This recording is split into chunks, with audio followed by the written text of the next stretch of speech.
Please to put a couple of numbers in the chat for me so I can see in terms of energy levels and where you all are. So put a number one in the chat if you're not feeling too great today. You just wish Friday would just come and go so we can start on our Saturday. Or put a number five in the chat if you are excited to be here, can't wait to hear what I've got to share, and can't wait to get started. So any number between one and five, please put in the chat for me so I can have a look. A big five. Yes, my lovely. Oh, we've got lots of, oh, we have lots of five. I'm loving this. I'm loving this. Awesome, awesome, awesome. Brill, this is good. We're doing good. We're doing good. We're doing good. So, okay. So before we get started, I have Kate Manton in the group helping me out today. She's going to be supporting on the breakout rooms. We have the lovely Weng here in the background, always a great support. So thank you so much. And I think, is there anyone else here that there's a couple of faces that are new to me. So I would love to hear more from you when we get started. But I want us to get started straight away because I have a full agenda to walk through with you all. But before we do, let me just get a sense check in terms of where everybody's at. Do we all sell B2C? And or no, let's actually let me change the question. Does anyone here already sell B2B? That means your services, your products, your offers, you have sold them to a company, an institution, a corporate, an SME, a company with staff. Let's put it that way, an institution with staff. Let me know in the chat if you have, so I can get an idea. Yes, yes, yes. Lisa says yes.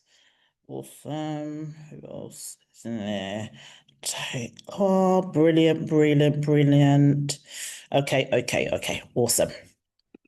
So I've got an idea of where we're all at. And which is fine, which is absolutely fine. Because I'm gonna show you today, and I wanted to focus on webinars because I know you all have done some sort of webinars with Simone, and also how we can get the people, because you can't have the webinar without the people. So it only stands to reason that we talk, discuss, and share how we can do that. So I'm going to start sharing my screen, and this is how it will work. I'm not going to be doing lots of talking. I do lots of talking normally. But what I want to do is I'm going to share some slides with you. I will make the slides available to GTeX. I'm actually one of GTeX coaches, by the way. I didn't even say that. But yeah, I'm one of the coaches. I take on, I do like one-to-ones with people who have purchased a certain level of GTeX, and you have sessions with me. Well, you can have some sessions with me. And I've been working with GTeX now for, I don't know, 5 years probably. And I was in GTeX member. I'm still a GTeX member and I still go to some of the sessions as well. So I'm excited to work with you guys. Absolutely excited. So let me share my screen so we can get started.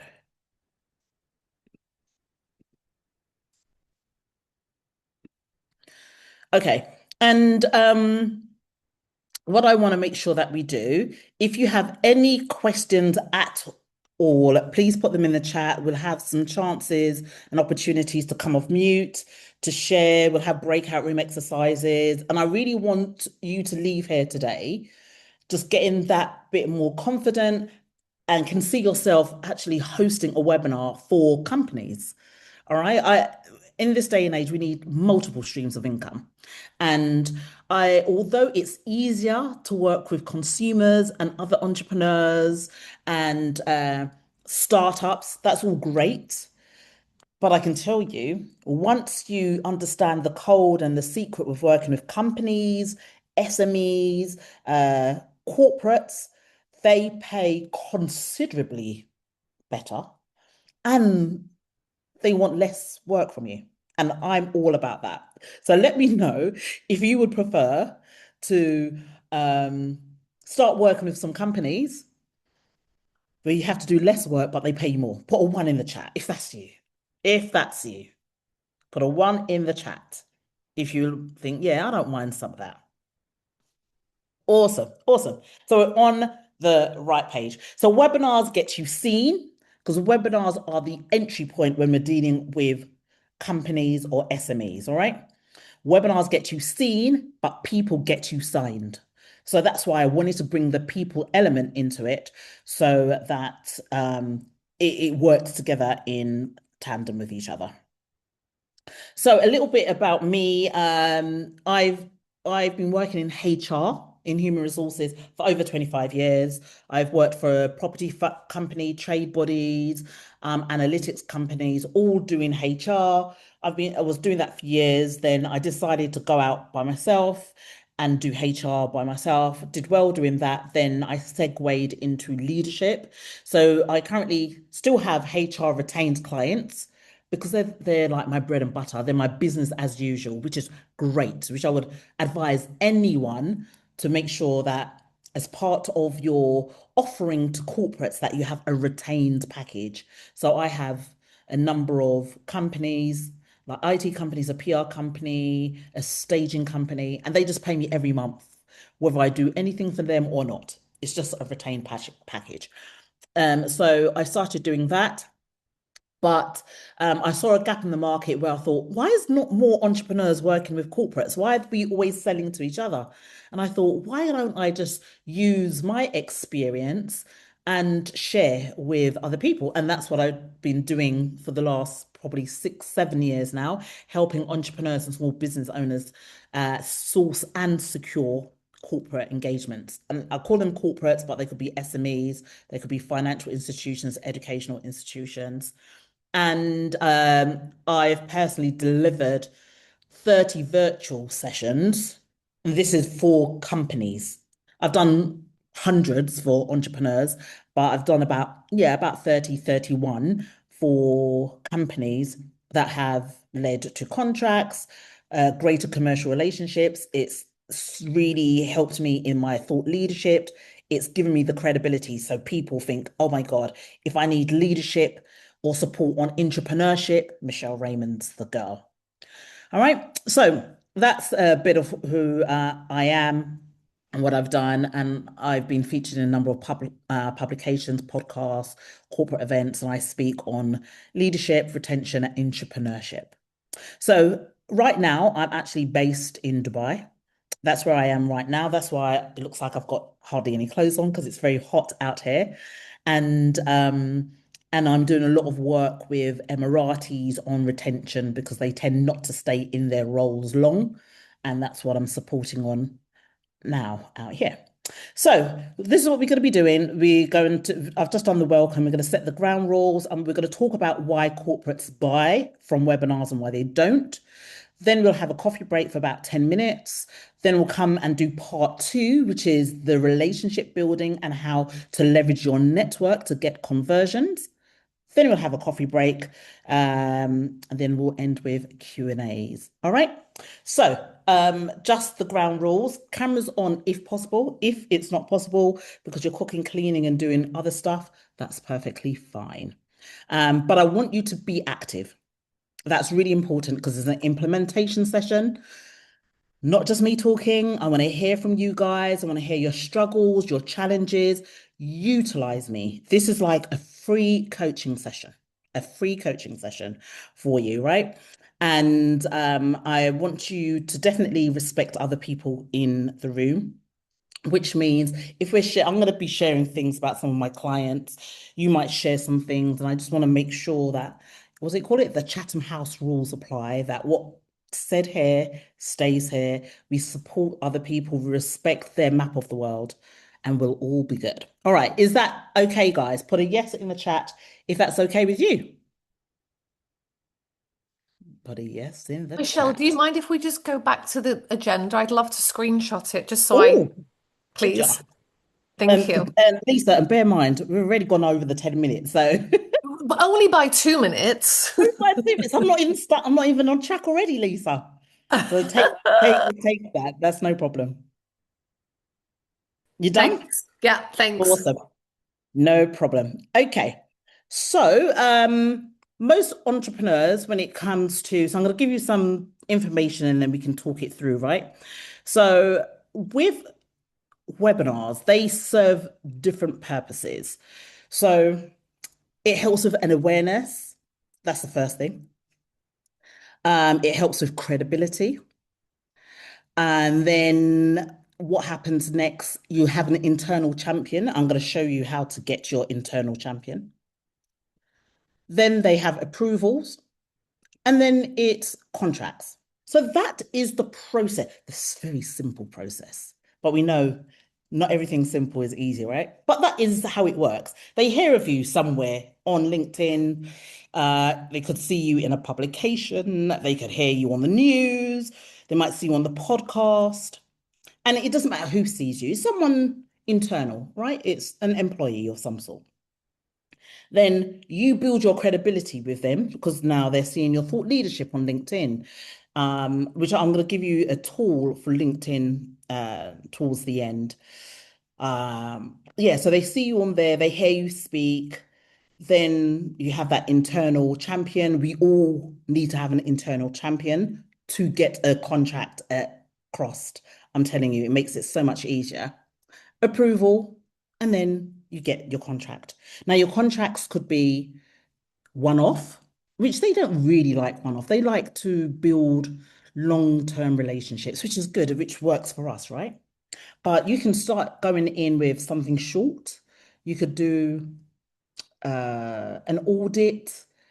You can do a survey. There's different things you can do. We can talk through. But you can always tie in a long-term relationship. So you can now tie them in for 1 year, for 2 years, then you can give them a discount for 2 years. Whereas when we're working with entrepreneurs, they might buy your membership for a year. They very rarely buy for 2 years. And GTeX is slightly different. They have a slightly different model from most other organizations. But Simone cleverly uses a corporate model. So people can be tied in for 3 years, 5 years, and you can pay staggered. It's the same thing with companies. All right. So it's the same things. So why they buy? They will buy from you if they've seen you somewhere or if someone in the company have seen you. You can cold pitch as well. That's not impossible. But I'm just showing you the easier ways, right? Somebody inside the organization already knows you, knows, likes, or trusts you. So this is why the relationship bit is very important. You name their problem better than they can, which means you really understand their world. You understand what they're going through, whether it's well-being, whether it's leadership, whether it's money, anything around money or finances. You really understand what's happening within their organization, or you understand the people. They love that, love that, love that. And the timing aligns with a priority they have. Because sometimes you might have a really great idea for them. And I'm telling you, companies are the most disorganized types of organizations ever. The bigger, the worse they are. The bigger, the worse they are. And I know they need us. They need us. So we have to make sure that we align what we have when it's their priority time. Priority times could be just before budget. So it could be around April, May. Just after budget is another great time. September is a brilliant time. And even December is a great time. So there's pivotal times around money periods, I call them. And outside of that, they might be working on an initiative that you know of or somebody's told you about that you can align with them. Why they don't buy? They don't know who you are yet. There's no internal champion pushing it through because you're not there in the front line with them. If no one's talking about it, no one's going to be your ambassador, it makes it really hard. Not impossible, it just makes it harder. And the problem isn't painful enough. It's more of a nice to have, not desperate. We actually need this. For example, I had somebody who wanted to work with me to get into corporate, and it was during COVID, and she did photography. And I didn't take her on because A, integrity wouldn't allow me to take her on knowing that what she's selling is not imperative right now, not during COVID when people are staying at home. They don't want corporate photos. So it has to be something, it must be a solution. It must make them money, save them money, push initiative, or save them time. It doesn't need to do all of them. It just needs to do one of them at least. Make them money, save them money, push an initiative, or save them time. Those are the four areas of pain. And lastly, you pitched it too early. Sometimes you have the greatest idea, the greatest offer, the greatest solution, but you're going in too early. They don't really trust you. There's not enough on on the world, on the digital world. Like if they put your name into LinkedIn, could they see what you're trying to pitch to them? Can they see that you talk about it? That's building the credibility. Can they see interviews? Have you been in any publications? Are there any podcasts? There needs to be a digital footprint. It just makes it easier. It makes it easier. Does that make sense so far, guys? Does that make sense? Let me just check the chat.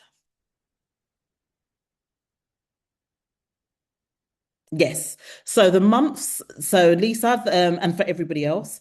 So anything now, I'm doing this UK based, but I know there might be people from different parts of the world. So think of the money periods of companies.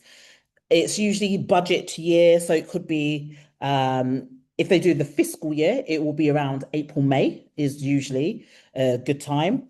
They also do September because that's seen as like a new year for some companies.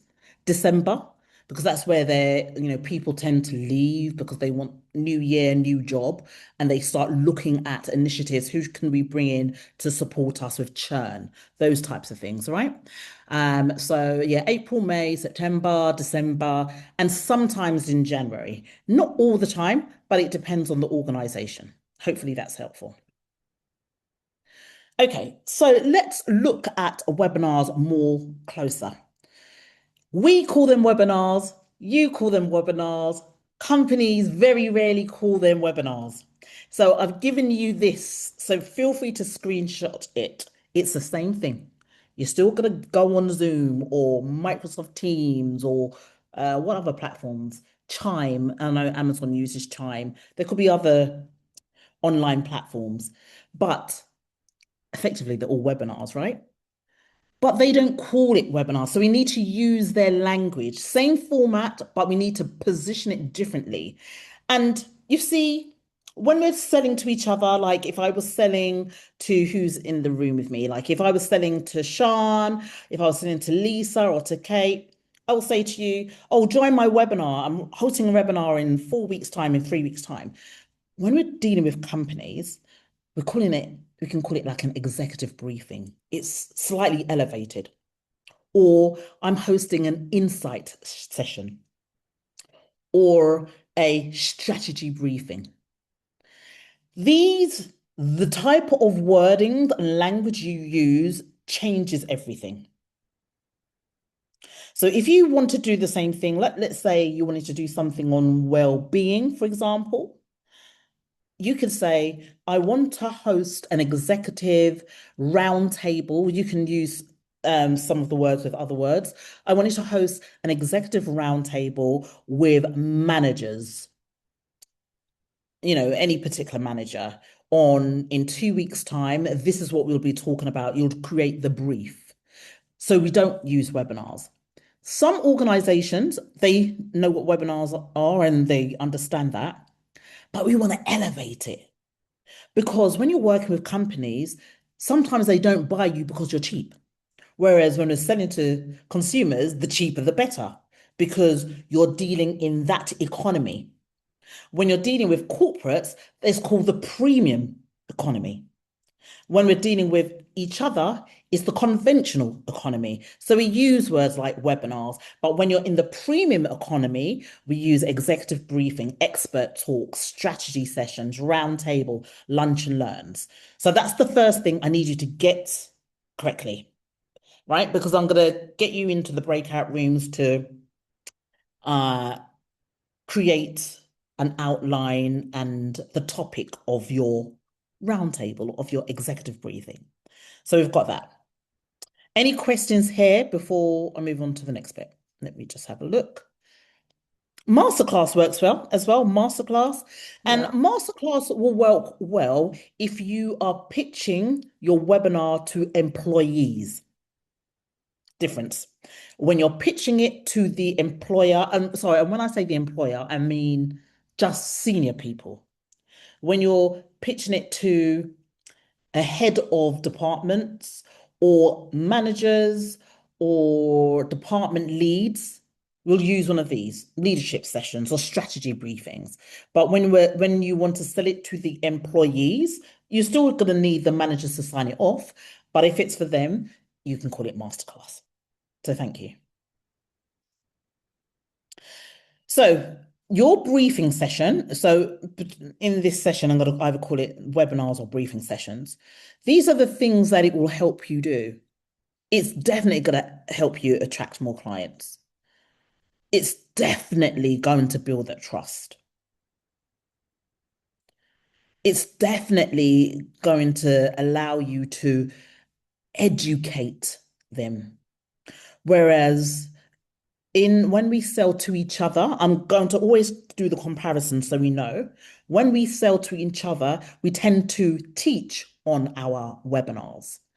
When we're dealing with companies and corporates, we're sharing insights in your executive briefings. Language difference, same thing more or less, but the language difference. Okay.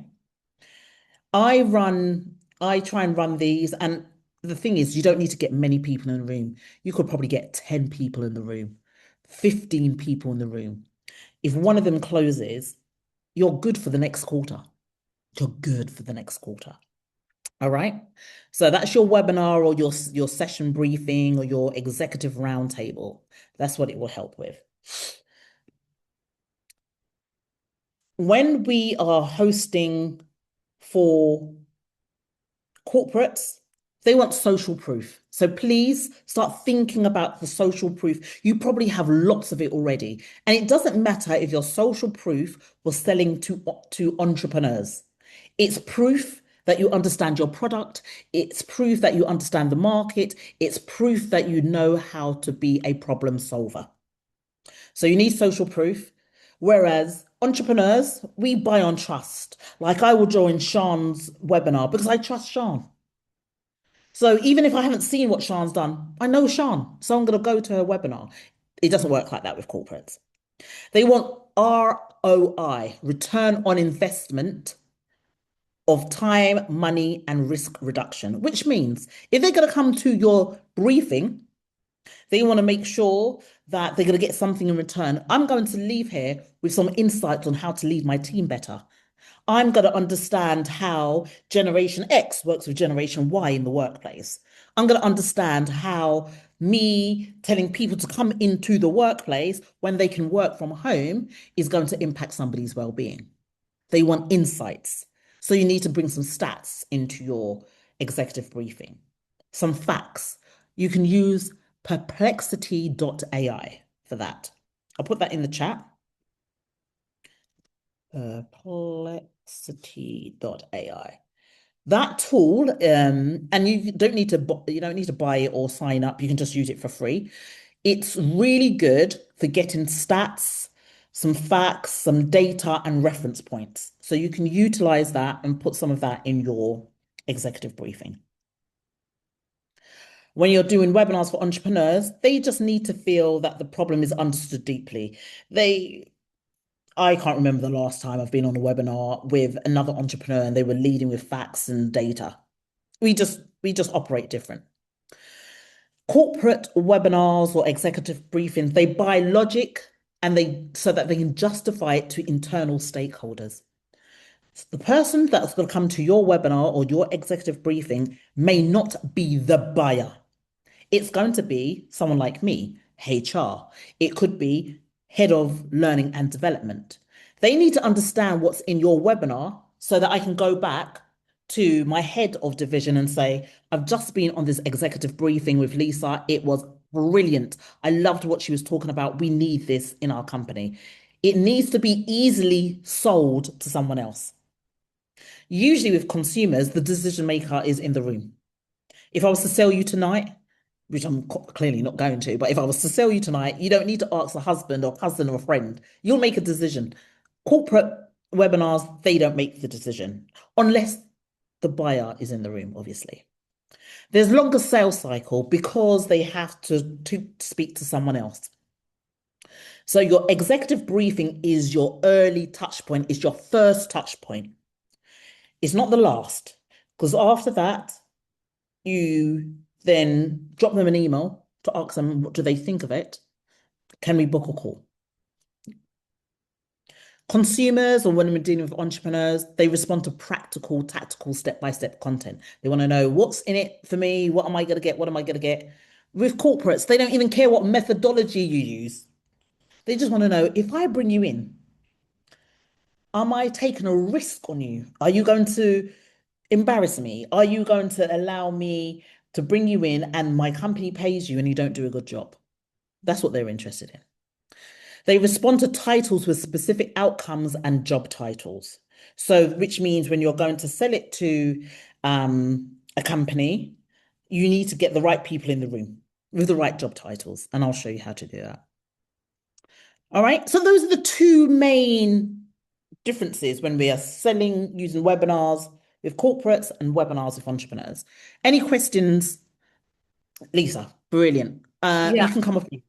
Yeah, it's okay. I love this. I had a very long corporate career, and now that I'm an entrepreneur, I Yeah. recognize that sometimes I've lost a little bit of like my corporate judge, if you like, Yeah. Yeah. and like the language, it Oh, sometimes becomes like a bit abstract because you're so in this world of like an entrepreneur and building and going on intuition and da da da da and yes. then you're like having to be in this other world where you're like having to be like, it's facts, it's practical, it's Mhm. evidence, it's proof, it's social proof, it's all of those things. And that is almost like I need like a minute to just let that sink in. Yeah, but it makes all the difference, right, Yeah, Lisa? yeah, You've been in corporate. I know a number of people here have been, and when we say corporate, it doesn't mean like just the big companies. You've yeah. worked for companies, and you've had a boss, and you were PAYE in England, and and I've seen this so many times that people who have worked in a company, when they become entrepreneurs, they've forgotten everything about working in a company, and you are the best place to do a webinar with companies Mm. because you've been there. You understand, you know what makes them tick. You know their buying processes. So it's like you said, you just need time to make it land, to let it sit with you and think, Yeah, but actually, yeah, I used to yeah. be head of a division. I mean, I used to run an entire HR department. I know exactly how they buy. I know what they talk about in the boardrooms, how they make decisions to bring in an external person. So now I Mm. need to tweak what I do. I need to tweak my products so it's talking their language And the people that you're often talking to, they need to be able to sell you to to someone their else. bosses to get the sign off. There you And go. that's like I said, that's like just an unlock for me. So yeah, thank you. Yeah, so this is for everybody. Whatever offer you have, make it simple. In entrepreneurial world, we want to make it complex so we sound clever. But I'm telling you, employees, I'm not saying they're not clever. They're not as spirited as us entrepreneurs, right? So you have to keep it basic, so it's easy for them to sell you to someone else. Awesome. Awesome. Any questions? Oh, Kate, go for it. Yeah, I was going to say the same thing. And it's so funny because on the corporate side, I used to be the person that bought in consultants, right? For 5, 10, 15, 20K. Now you're Hmm. on the flip side. And I think we get so sucked into what it means to be an entrepreneur because we're also wearing all of those hats that we forget Hmm. that it is about simple. And so just talking to someone who's on the other side, someone you used to work with, helps you just kind of get them to, well, helps you just understand, right? where Yeah. they go, Kate, you used to be on this side, and what's happened now is you've softened. You've got to remember what we buy into. It's a Yes. really interesting Yeah. dichotomy or whatever the word may be Yeah. to be stuck in the middle. And so going back and Hmm. asking people that, you used to work with to sense check what you're trying to sell is so important. Yeah. Absolutely. Absolutely. So it's just sometimes, what Lisa said, just let it sit, just think about Yeah. actually. Yeah. Will they just buy it like this? No, they wouldn't. Is it so complex that it's hard for them to explain it to someone else? So brilliant, brilliant. So I'm going to share this before we go into our first room for an exercise. So there's 16, 15 of us. So we could probably have rooms of like 2 or 3 people. So Kate, that's for you, right? When we get into the breakout rooms, because I want to give people enough time to do the work and discuss it. So we could probably put 3 people in a room each. So I'm going to share this with you. They will buy the title because the title has the outcome for them, just like in the entrepreneurial world. Yeah. So an introduction to resilience is too basic, but why your managers are burning out and what it's costing you is something they will buy. They can understand because they know, oh my God, our managers are under pressure. They're overwhelmed. There's so much happening in their world, in their personal world, in the business world. It's costing us because they don't turn up on time on the Mondays. They're going off sick. Everyone is not coming in on a Friday. They think work doesn't go on Friday. They want to work from home on a Friday. It's signs of burnout. But the managers don't know this. They don't see it. We in the entrepreneurial world are always talking about resilience and burnout, but they don't talk about it that much in the workplace. They just expect you to come and do the work. But you need to show them that can't happen. Then you need to have a clear named audience. Who is the webinar for? Who is the briefing for? Are you going to target HR directors or learning and development? Or IT department, the accounting department, the procurement department, you need to be very clear who they are. And you cannot be pitching it and saying business owners because no employee thinks they're a business owner at all. They don't see themselves as professionals. They are PAYE employees like we used to be.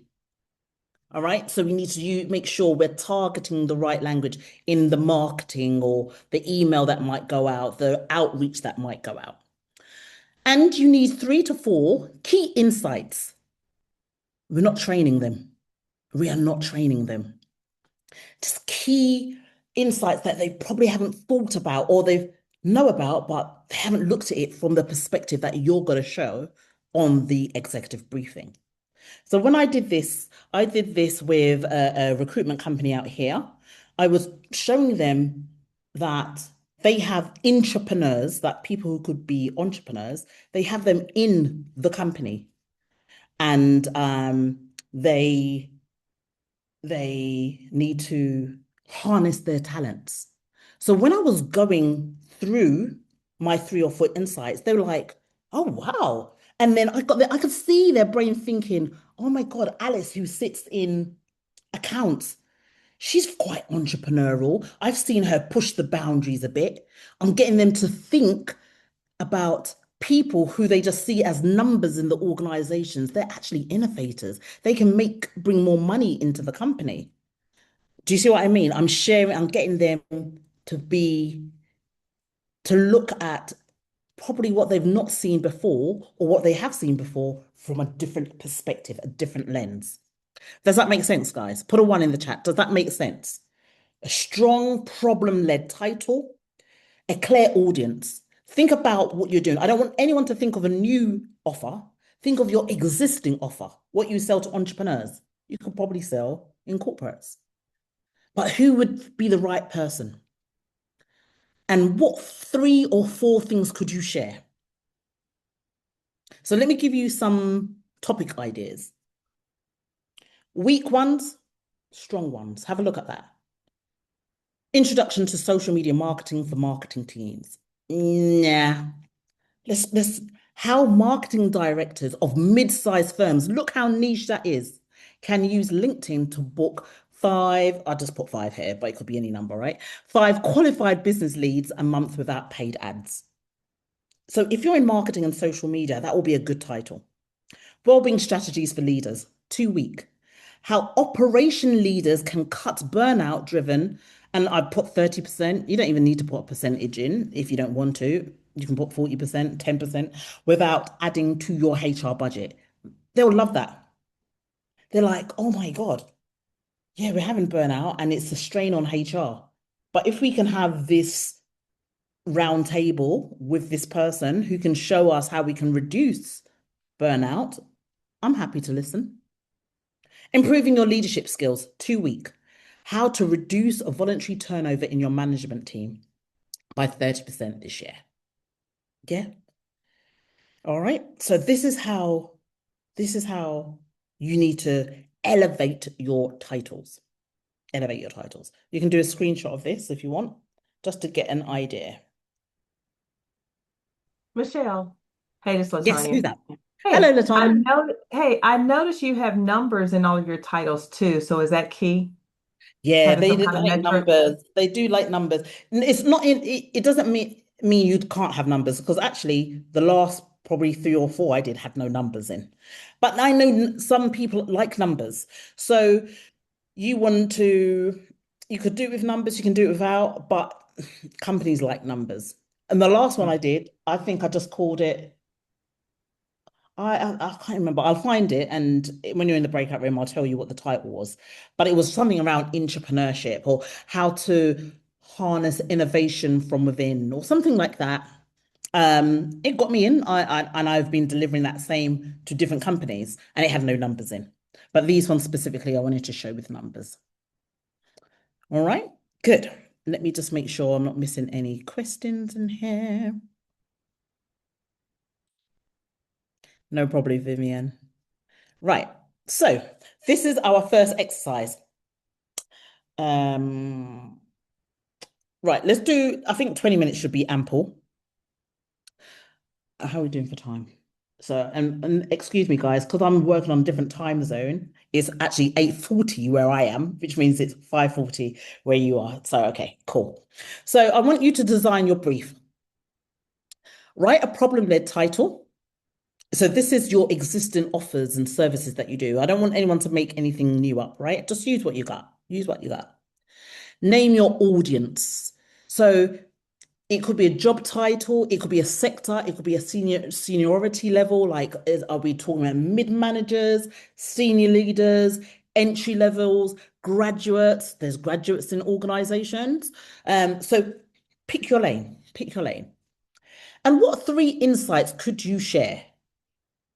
You don't need to teach. You're not teaching at all. You're just provoking thoughts. You're provoking discussions because your webinars are less teaching and more discussions. You actually facilitate conversations in your webinars with companies rather than teach.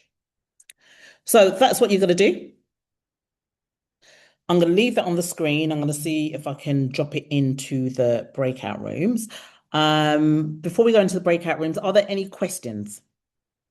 Yeah, I think I'm going to have a lot of questions tonight, if that's okay. That's fine. No problem. Yeah. So when you said, Michelle, less teaching and more conversation, so is the Mhm. environment that you're hosting these webinars with corporate clients, is it like more of like an open Zoom discussion where people are having a back and forth as opposed to you as the host with your stream of like info? Is that the Yeah. shift? So Right. yeah, that's the main shift. They like now you it depends if you're going to do this webinar for credibility, to show, yeah, for credibility and thought leadership, then it's insight driven. So you share Right. 3 insights and they say nothing. I'm telling you, and by the way, they're not very interactive. They're not Okay. very interactive. So you Right. don't get your back up if they're not interacting. They're very they want to just retain the information. So that's insight level, insight driven. But if you're going to do a briefing where ultimately you want to get them to buy something towards the end, let's say, then you want to get them facilitating. You want to be the facilitator. You're still sharing your insights, but you're going to be more open to discussion. So you might say, share what's happening in your organization, or share what's happening within your department, and then ch you can challenge, you can push back, and Right. then that's the two mains. Insight, they're both insight driven, but one is inf like just talking to them, basically. Mm. And the other one is you can facilitate conversations that, and I usually call them round tables. Right. Yeah, Yeah, usually round, nice. because I did my entrepreneurship one. I did two different ones with two different companies. When I did it for Select Group, they just listened. There was no engagement in the chat. There was nothing happening. When I did it for Kwanu, they wanted conversations and they wanted to engage and they were pushing back. I pushed back. They loved it. So And so what would the call to action be, Michelle? So you've had this, and is it the same format that at the end of the webinar you're then at the flipping end, yeah, into your yeah, the in your call to sales action. pitch? Yeah, the call to action, you'll never do a sales pitch. Your Right, call to action will be, let's jump on a call tomorrow or within the next right, 24 hours. That's right, that's that's the call to action. You'll sell on the call. right. Or you'll Okay, sell to that person on the call, and then they'll sell you to the buyer. right. Yeah. Okay, cool. Yeah. Thank you. Yeah. All righty. Doug Marta? Yeah, so we're planning a webinar that we're calling something different for a Yes. particular branch of people within a corporate company. And Perfect. we're trying to sell our coming in to do a workshop or something like Mm-hmm. that. Mm-hmm. Mm-hmm. Do we Yeah. have to be specifying the length of what we want to do or the content of what we want to do, or we're just opening up a So conversation? roundtables or sessions usually between 60 minutes and 90 minutes, 40, actually from 45 minutes, actually from That's 45 what you're minutes. doing on the webinar, or that's what you'd be coming in to do. Oh no, that's what I will do on the webinar. Right. So So if I 60 wanted to minutes. sell my workshop, I'll do and I'll host a webinar with them, with some of the senior people, to say this is what I want to do. And then let's say it gets signed off. I come in and we'll agree with them. They'll agree with you whether it's going to be a one-off workshop, a series of workshops. Yeah, that gets done at the final bit. Okay, thanks. Awesome, awesome. All right, who else forgot? Sean? Hi there. Nice to see Hello, you my again. lovely. Good to see you, my lovely. Yeah, so I want to see if the audience is too broad of Yeah. what I've got here. The key people is portfolio managers, Mm-hmm. investment managers and public banks, and financial and ESG analysts and insurance brokers. Yeah, too wide. I would Yeah. say I'm going to put you in your breakout room so you can discuss this more and then share afters. But let me answer Sean now. I would say just do. You could keep probably. What's it? The financial one. What's the financial one you said? We have portfolio managers, investment managers, and public bankers. You could put investment and public bankers together. Yeah.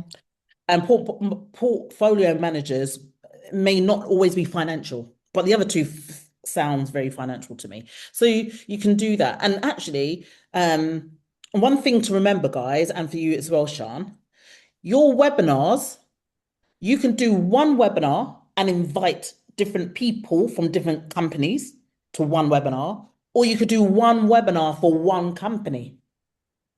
We're being invited to deliver a brief, as it's been called, There you at are. Luxembourg House of Finance Yeah. to the banking sector there. Nice, nice. So So we're they're going to focused bring on different that. people. Will And they be bringing, 45 inviting minutes, you're different saying? people? Was 45 that minutes, yeah. what was that you 45 said? minutes. Will they be inviting different people from different banking industry or just one company? There'll be all different companies there from the finance sector, but there might be insurance brokers in the room too. Yeah. And Okay. yeah, so Yeah.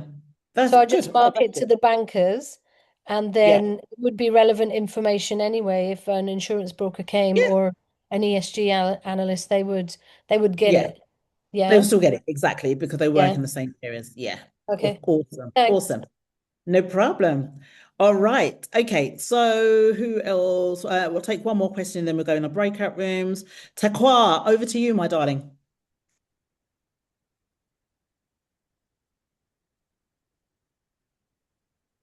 Hello. Are you Sorry, off I was mute? saying that Jasmine was raising her hand before I did. Oh, She was there Jasmine. before Oh, me, yeah. Jasmine. Okay, Jasmine. Thank you, Takwa. So nice of you. Hey Michelle, how you doing? Hey, I'm Um, good. I'm good. Good to see you. So my webinar, I was thinking of doing 30 minutes, but you're saying it should be 45 minutes as a minimum, yeah? I think Paul, yeah, yeah.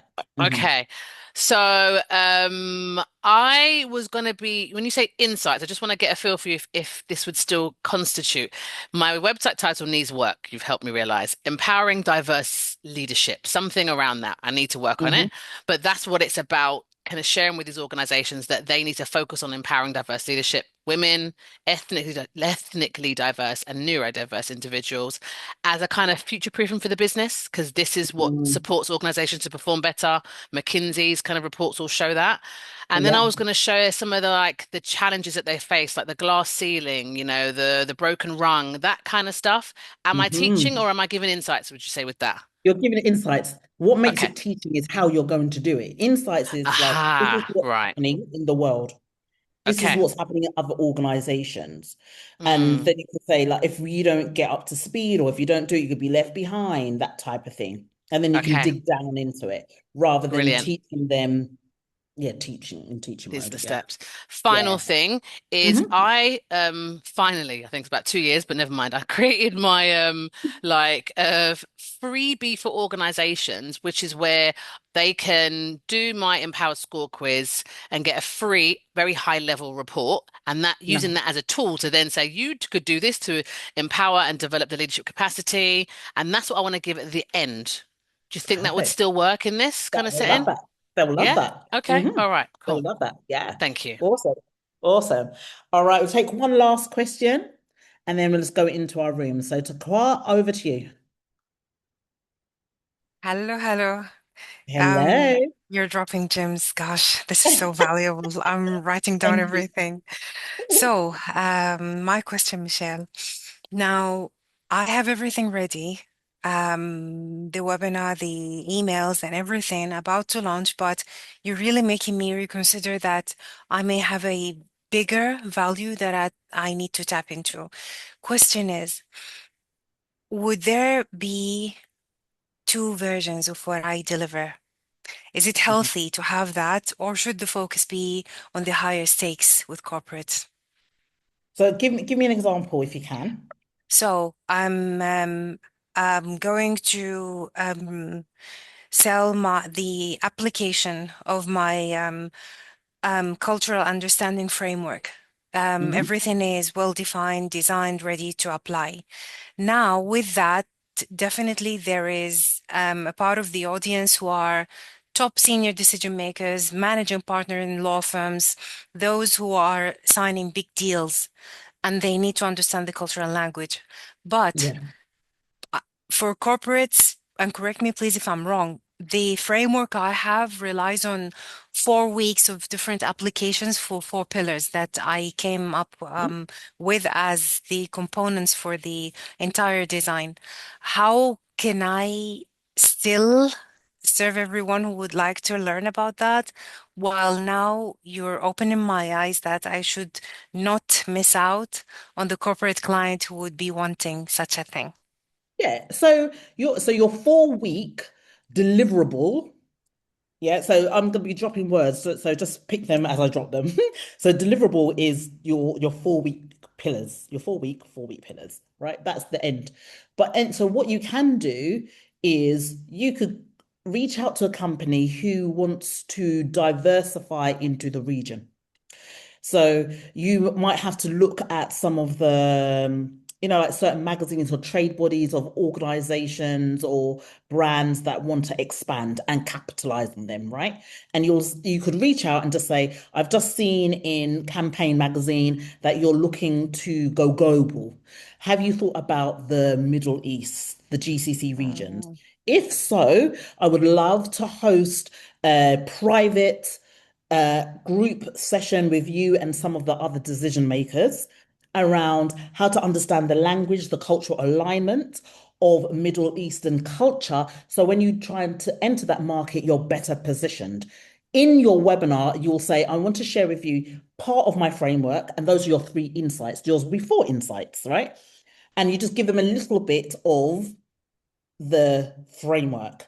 And then at the end of the call to action, or when you get them back on the phone, you can say it's a 4-week process, but at the end of it, you'll really understand how culture is, the importance of respect, how the government plays a pivotal role in what we do, all of that. That is your timeline. That's how I can see yours working really well. Okay, sure. Yeah. So a little bit of Awesome. an So you adjustment of definitely, what I yeah, have, and then yeah, go to yeah, an approach through these bodies. Thank you. definitely. Yeah. Awesome, awesome. All right, let's get into the breakout room so you can just discuss a little bit more. I think we might have to reduce it to 15 minutes now, guys. But let's get into the breakout rooms. I will let you know when you've got 1 minute left so it doesn't just kick you out in mid-flow conversation. Is that okay, guys? Is that okay? Let me stop sharing for now. Kate, are you okay with the rooms?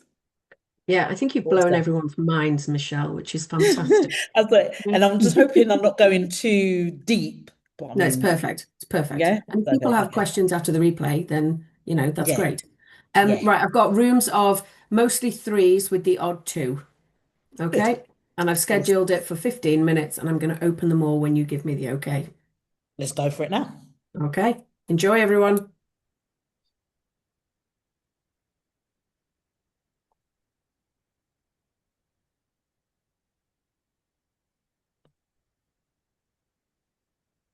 All right, we've got a couple that have joined after, so I'm just going to assign them to a room now. Yeah. Give me a moment, folks. The beautiful Olivia. So I better put this on pause. It's recording. Awesome. Yeah, you're Is it good. recording now? Yeah. Awesome. Part 2, people, relationship strategy that turns warm connections into signed contracts. So this is what we're going to look at. The way that they buy.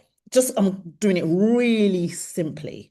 You've got a decision maker. That's could be the budget holder. So in different companies, different depending on how big or how small, if I was in a small organization, I might have a budget of up to £1,000 that I can sign off myself. So if you came to me and you wanted to do a workshop with my team or someone in my organization and I'm the budget holder, I can sign it off for £1,000 without having to get someone else to sign off. If you were doing it for a bigger company, they might have a bigger budget. So they could sign off up to 15,000 before it needs to be double signed or double checked by somebody else. So that's what I mean by the decision maker. So if I knew that my team needed support in communication, I would just mention it to, well, I was the head, so I can't really mention it to anyone else, but I might say to the CEO, my team, they need executive presence, support so that they can communicate better with our stakeholders, with our teams. And I found someone, Peter, I've been watching him on LinkedIn. He's brilliant. And his is £2,000. I'm going to sign it off. I can sign it off. All right, great. So depending on how much your deliverable is, there's different people that might have to sign it off. Then you have the influencers, and I usually call these the 3 I's, but today I'm just doing it this way. The influencers. So it might be somebody who has an ear to the decision maker. It could be an advisor. It could be an internal champion. It could be a HR. I might have the ear to the CEO. And because you know me, I can put in a good word for you. That's what the influencers are. We need to have one of these people, by the way. We need to have one of these people. Um, or the end user. So let's say if I'm one of those people that I feel like I want to leave the organization, I feel stressed, overwhelmed, all of that type of thing. I'm the end user. Now, if I know you and we're friends, I can say literally, listen, let me find out the right person to get you in to do this webinar. Let me find the right person that you need to speak to. Sometimes you don't even need to do a webinar, by the way. We're using webinar as one tool, but it's not the only tool. I could just bring you in to speak to the right person directly. All right. So these are the three areas that we need: a decision maker, we need an influencer, and we need an end user. So how it got to the exercise already. Great. So this is what I want you to think about. And I'm telling you, you know this already, guys. You know this already. There is someone you know who is an employee. They might be head of a division. They may be chief financial officer. They could be sitting in IT. But I want you to see if you can think of three. If not, just one. At least one decision maker, at least one influencer, or at least one end user. If you can do three, that's even better. That means you've got three times the chance of doing this webinar. But at least one. Think of, you're going to go into, you can do it solo exercise. Do I need a room? I don't think we need a room for this, actually. For each person, what is your singleness?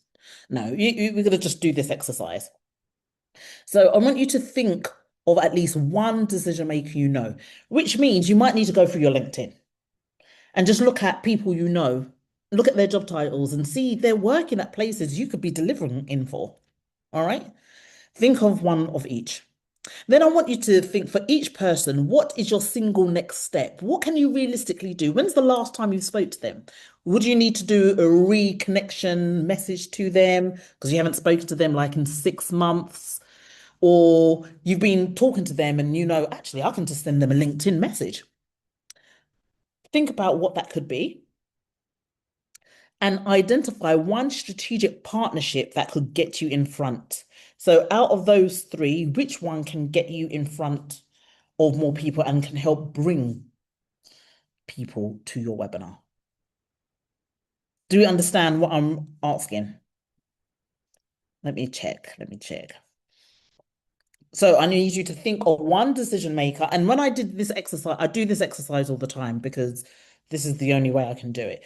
When I did this exercise, I didn't even understand. There's so many people actually I do know, and I'm not even utilizing them. And what I mean, you're not using people, but they know that I'm good for it. They know I'm good at what I do. And sometimes they don't even remember what you do. You have to remind them.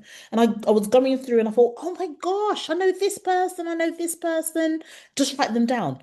Put them on your piece of paper, on your phone or whatever, write down decision maker. Think of two very senior people, three very senior people that you know. Then an influencer, they are senior, but they may not be the decision maker. They might be a head of a division. They could still be the decision maker. Just somebody who actually, if I reminded them of what I do, they could speak to somebody, their boss. They can speak to someone else.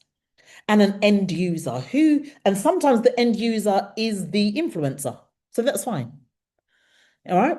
Sometimes the end user is the decision maker because you are going for the very senior level.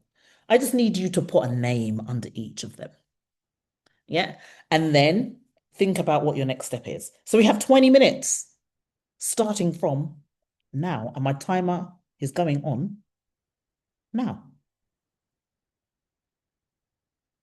I'll keep that on the screen for now.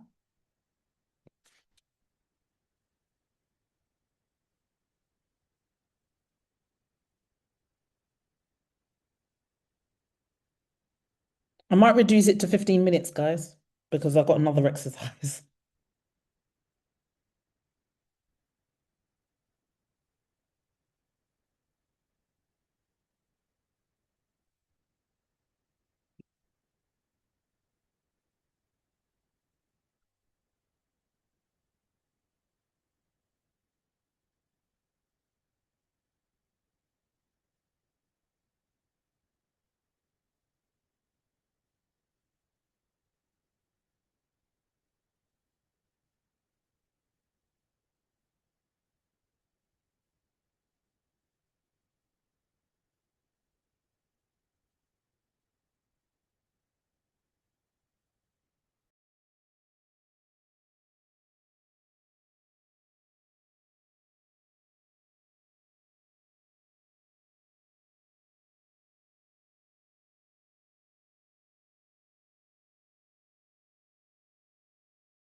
Hey, Michelle, could we have the slide up again, please? I just would like to look at the one with the three boxes. Thank you.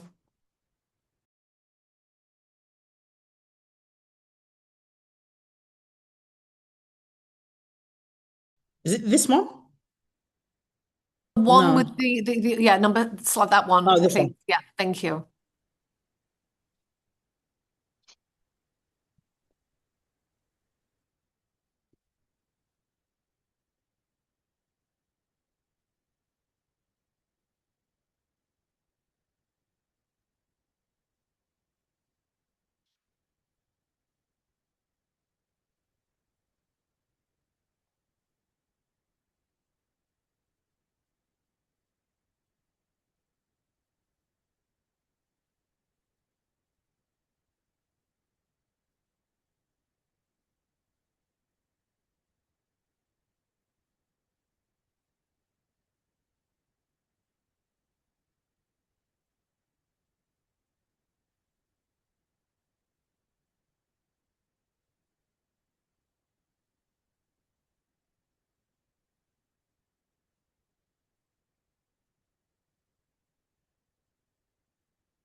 5 more minutes, guys. Are you all finding a few people that you've totally overlooked and forgot about? Good, good, good. And I want to hear, we'll have some shares afterwards. So 5 more minutes.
How are we doing, guys? If you're still writing down, that's fine. I just want to get some shares in because I can't believe we've only got an hour to go, less than an hour. How, guys? How? Every time we have these sessions, I'm like, oh my God, how am I going to fill out 3 hours? How have we got less than an hour? It's untrue. Okay, so continue writing if you have to. Who wants to share? Sean, I'm so excited. you've got some people in it. I You, looked to I'm like you. I never asked nothing of my network, and my network is massive. Mhm. And I just looked for who do I know in banks. I've been on Barclays Banks Accelerator. I've been on Lloyds Mhm. Banks Accelerator. I've been on Santander Banks Accelerator. I've been on HSBC Banks Accelerator. And so I Wow. have all contacts from within all of these banks. And Yeah. I said about that browser, Dia, you can put your LinkedIn profile in one side, it opens up, and you ask the AI to search your profile to pick all the people out. And Hmm. boom, I'm just like, oh my goodness, I thought we Yeah. were just going to deliver it for Luxembourg, and now it looks like I'm going to be delivering it a lot. Yeah. And this I is the don't know, thing that did you the check my people we're title? sitting on. Hmm? Did you check my title again? The new upgraded title. I put it in the chat. If you're Okay. up Yeah. for giving a bit of feedback on that. It's the ISO 53001 as the compliance backbone for CSRD, ESR, and ISSB readiness, which they would understand.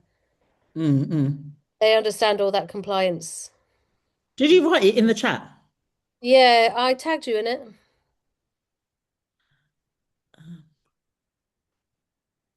Mm, I don't know why it's not coming up on the chat for me. I can see all of Doug Marters. Can you copy and paste it and put it? I'll do it So it's again. the last one. I see. Awesome. Yeah. While you do that, I'll answer other questions and we can come back. Yeah. Pamela, Yeah, I thought, well, I don't really know that many people. And then I thought, well, actually, I do know people that work in companies. And I just need to go out and ask them for a favor and tell them what I do and just ask. And yeah, I probably just hadn't thought about it. But Yeah. I've now got what, 11 people that I'm going to Wow. ask ask them in different ways of um Yes. I think they would be possibly interested, but ask them if they know anyone so that Mhm. they could help me out and then they can say, actually, I could use you. Exactly. Like the almost like the soft launch formula, the quick launch formula that we do in GTeX. Almost Yeah. like that, you know. You can do that. And for each one, I've got a connection message that I'll share, but it's just a plain one to be fair. Mm. You will do your I call it a reconnection message to whoever, depending on whether they're the decision maker, whether they're the influencer or the end user. The three Mm. I's, the inside, I call them the insiders, influencers, and the impacted. It's the same thing. Um, so there might be a level of uh, professionalism depending on who you're sending it to and how long you've not spoken to them. So I was doing this. I'm just looking at my LinkedIn now. I was doing this. I sent a message. There was this guy who works in the oil and gas industry, and he used to be like head of HR. And I was going to reach out to him to say, oh, I have these new products, which is going to be absolutely vital for any senior managers, with what's going on out here with, the war and stuff. But then I saw that he's no longer at his job and he's not working. So I had to change my thing. And I just literally just said, um, hey, Ashif, I saw your post that you may be looking for a new role. So I wanted to reach out personally. I know how unsettling this period can feel. You've got to be relatable and kind and nice. And, but I respect that you're putting yourself out there openly. As you may not remember, I work across the oil and gas and a few other sectors. So if I come across anything that might be relevant to you, I will let you know. Blah, blah, blah. Then he responded, so thank you so much, Michelle, for doing that. And what are you doing in the oil and gas? Then obviously we started talking about the oil and gas. And because he's just left, he's still got connections there. Mm. So my next thing is to say, well, this is what I'm doing at the moment. Is there anyone that you can recommend or do a referral or do an email for me? That's it. And Yeah. I'm gonna keep my ears and eyes open if I see any possible job roles. So I'm in a HR community. There's about 600 of us in there globally. I'm sure one of them must know if there's a job vacancy in the oil and gas. And I've seen quite a few. So that's how you do it. Mm. You need to be friendly. We're all real good humans here. So I don't want anyone to use anybody. You want to give first and get back in return. So awesome. Awesome, awesome, awesome. Sean, have you put your thing in there? Oh, Yeah, do I you know have. what has happened? I think it's me. It's me. Hold on. My chat settings have gone funny. Okay, while I'm sorting that out. Can I Turn answer off. Olga? She just put in the chat for me to put the chat GPT prompt that I used to get my title. Go for it. What I actually used was the work that I've already done on this with the GTeX webinar program. And I used the avatar that I came up with, and I used the offer that the GTeX webinar worksheet gave me. And then I have another like email that got sent out, and I asked it to merge the two. Kept Mhm, talking with it, like because there's a no, it's a 1.5 trillion funding gap for sustainable projects. And mhm. that one, I was speaking to my husband who knows corporate, was saying putting the figure in like that, it's more compliance that's the pain. So that's why I went the compliance route. So I just kept playing with it. Like you've got all this information, come up with some titles and kept playing with it basically. So I don't have one prompt. Okay, I like that. I like that. I like that. So can you put it in the chat? Is it too big to put in the chat? No, I've put it in. Shall I read it Why out is to you? my Because chat I have not- put it Yeah, in the title, yeah? read it out for me, please. 'Cause I don't know my chat's playing up. ISO 5 53001 as a compliance backbone for your CSRD, ESR, and ISSB readiness. Nice. And because the people who you're sending that to will understand it straight away. We may Yeah, not be able to understand it, but we're not the target market. And that's yeah. the whole greatness of it. If we all understood everybody's pitch or everybody's, then you know your target market is skew whiffed because we shouldn't all understand. I know when I hear something good and I hear it and I physically think that can work, but I may not understand because I'm not your target market. So that's another thing to remember. So that's a good point, Sean. Thank you for sharing that. I can see the question. I can see all the chat now. I couldn't see it before. So sorry about that, guys. Okay, so any Dirk Marta, you've got a question for me, and any other questions before anyone else wants to share if they've got any new people that they totally forgot about. So Dirk Marta, and then one more person. I can Yeah, share. when you were asking about us finding people that we know that work in corporate, my heart Mhm, sank because I just don't. I don't have any contacts. I went on my phone. I thought, what the hell? I've got to find mhm, someone. But I'm in a couple of groups that are connected with Gaza, and I've got some mhm, families in Gaza that I try to raise money for, and it's desperate because they need a lot more than I've got. So mhm. I just composed this, which is I'm going to send it to in as a private message to everybody in Okay. the WhatsApp group. Does Mhm, anyone here know anyone who works in the corporate sector, ideally in London? I'm on a training Zoom. We have to think of people we know that might be able to invite us to do some training their company. I'm a mindfulness coach, keen to offer workshops and increase my income. In that way, I can better help the families I know in Gaza. I had to relate it to Gaza because otherwise they think I'm just spamming them. mhm. Um, Okay. so I just thought other people might be in a similar position where they don't have contacts in corporate and they might have a similar group that they're on where they can inquire. Love that. That's a really great idea, Dagmar. Very good. And to be fair, I think you may know somebody Well, because I I know think, I'm in GTeX, and I'm sure there are yeah, people there. I there's don't know definitely personally. people.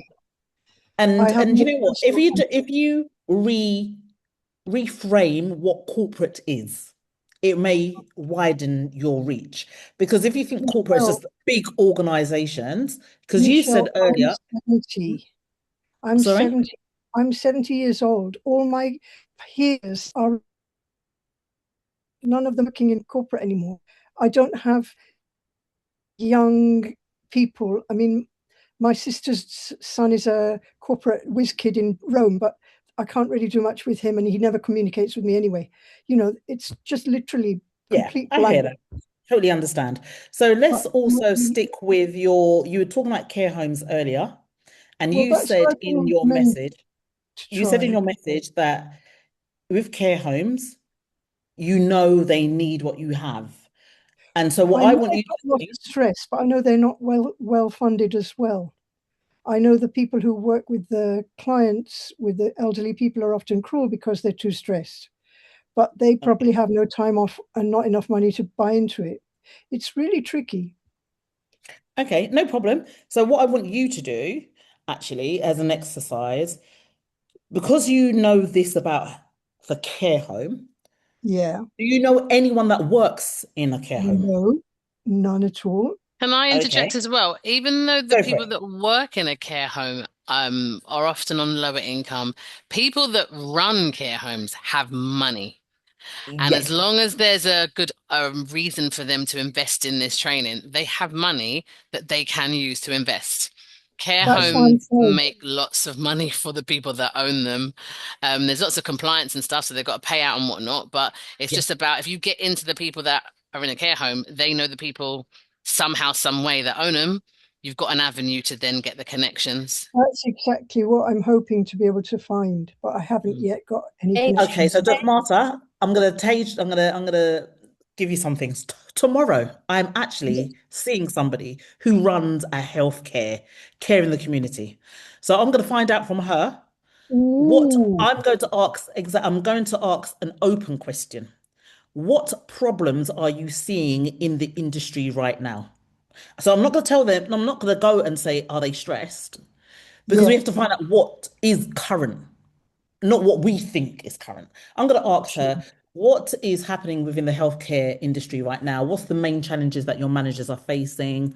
Open questions. And if I'm in the WhatsApp group in GTeX, by tomorrow evening, text me and I'll give you the answer. Just from one person. Doesn't mean it's everybody, but this is from one person who currently she owns 5 different healthcares, so she should be able to give you some insight. All right? Yeah, what's the main challenge that you're Facing. facing? Mm-hmm. Because I can try that, sending that to people as Yeah. well. Awesome. Awesome. Awesome. Right. We're going to have to move on, guys. We need to move on, Can need you to move text me in the on. WhatsApp group? Because I don't know if I'm on it. Okay. No, don't worry. I've got you on some platform, so I will definitely reach out to you directly and let you know. All Right. right. And Yeah, thank luckily, you. I'm meeting her tomorrow. So Super, that's perfect brilliant. timing. And what's working well, of course, what's working well and what's not working well. Yeah, all those questions. I'll just have a conversation with her tomorrow. And because I'm not pitching, I'm not whatever, trust me, she's gonna say a lot because she doesn't think I'm selling to her, but Doug Marshall will be selling to her. All right, let's move on. Let's move on. So, here is I'm gonna share my screen in a minute, but I'm going to give you one more exercise, still with your connections, still with your connections. And I did this recently and it's great. It works, it works, it works. So I want you to, yeah, we've got time. I want you to think of an industry. Just think of an industry. So Dogmata is the care system. I'm just chunking up. Yeah, the care system. I want everyone to chunk up. Just think of an industry. And I know you can do whatever you can do for any company, but I just need to make your life easier. I need one industry because I'm going to give you a LinkedIn exercise. Are we all on LinkedIn here? Yeah, good. So thank you, Sean. Write one industry in the chat for me so I can see that can think of an industry. An industry that you know of, or you've worked in, or you've done some work with, or you know a handful of people that work in that industry. When I say industry, it could be a niche, which is more or less the same thing, right? Industry niche. So, like, I would put oil and gas, for example, or it could be financial services, it could be education, it could be healthcare, it could be automotives, aviation. Just think of just one, CrossFit. So CrossFit will come under, that could be health, wellness, yeah. Health and well-being, health and fitness, fine, same thing, like that. Scientists are like that.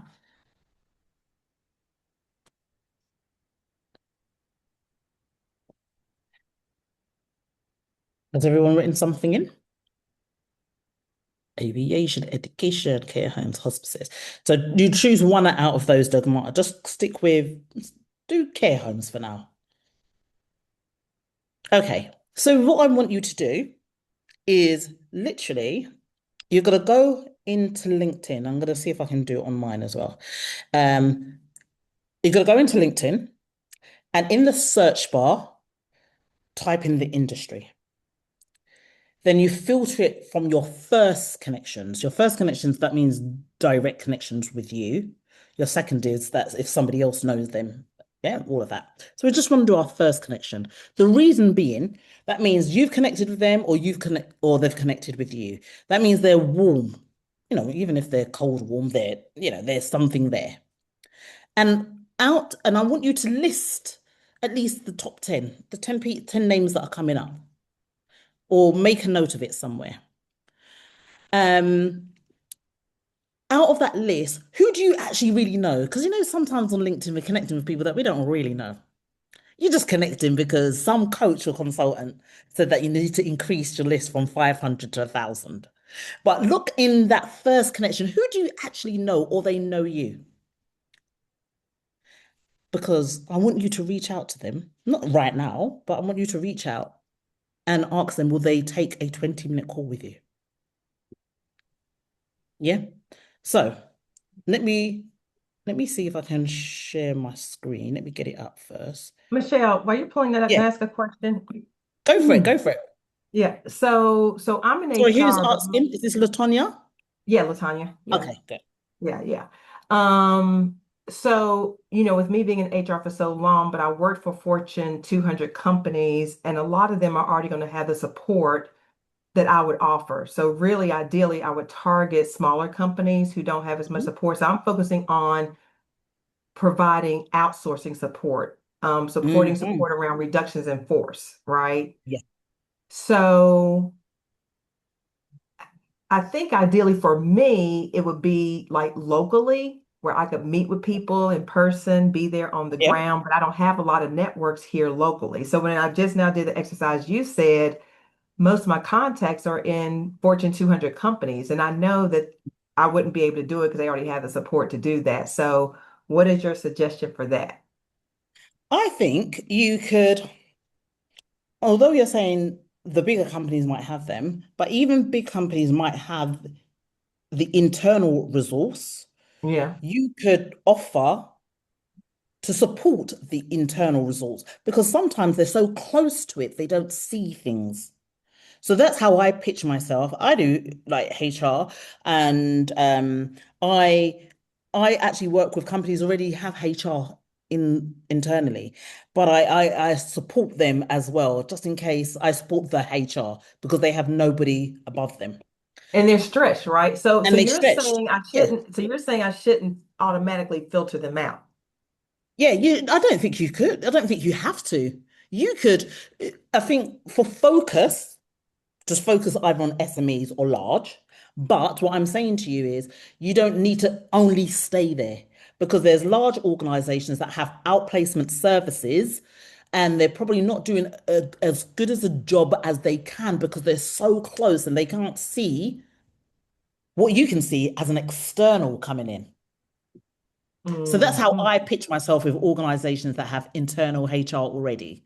I say, because your HR is sitting in your teams, how can they be 100% objective when they are friends with the employees that they're trying to Mhm. guide and discipline and whatever?